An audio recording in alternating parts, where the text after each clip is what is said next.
what it's going to look like is you can actually see in Ford's design. They put out this car called the Evos in September at the Frankfurt Auto Show and kind of made the statement that this is the things to come for auto design for Ford. And the first time you saw it, evidence of that was when the Fusion sedan came out of the Detroit Auto Show. A lot of people thought it looked nice.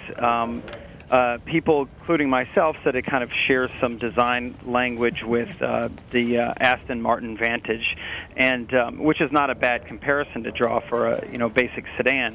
But the Mustang, from talking to some people who have seen the vehicle, the new Mustang that they're coming out with as a celebration of the 50 years of Mustang, and is going to look an awful lot like this Evos. In fact, the person described it as a body double with a few other, slight changes to keep, the design similar. And so you're going to see a car that is much more European in look.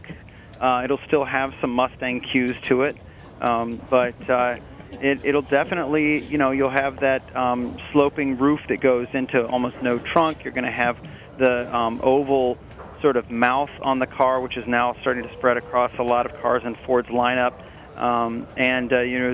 They're seeming to get rid of this crossbar that they've had on a lot of vehicles over time. So you're really going to, I think the Mustang is going to change its look, and they're doing it because I think that they've watched Camaro do very well for Chevrolet, and I think they think there needs to be a big design change. So this shaking up this design change, I mean, we see some of these old school brands like Coke. We see what can happen when you misstep and you redesign a can, you redesign a flavor. You think about New Coke, one of the biggest debacles ever in marketing history in terms of shaking up a brand. But when it comes to these classic car brands, is it just that this new generation, Gen Y, simply doesn't care about the design of cars the way the baby boomers or Gen Xers did? They care more about the design of the latest iPad than they do what they're going to be driving.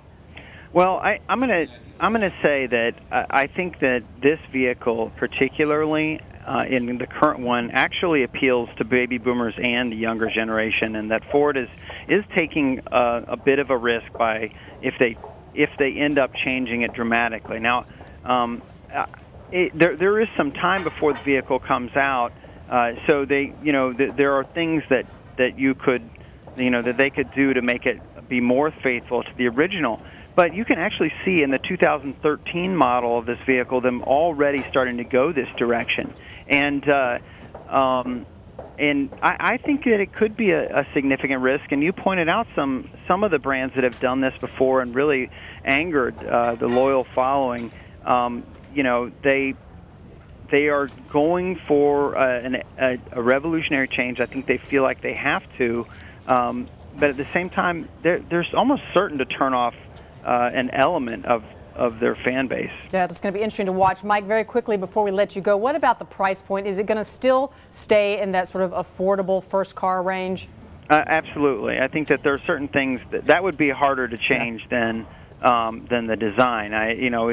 It'll still be a rear-wheel drive vehicle. It will still be an affordable entry-level sports car, and I think that's there's no question that's the case. Now, who buys it might change a little bit. If it looks more European, they might move the demographic, but I bet the price is not going to be changing.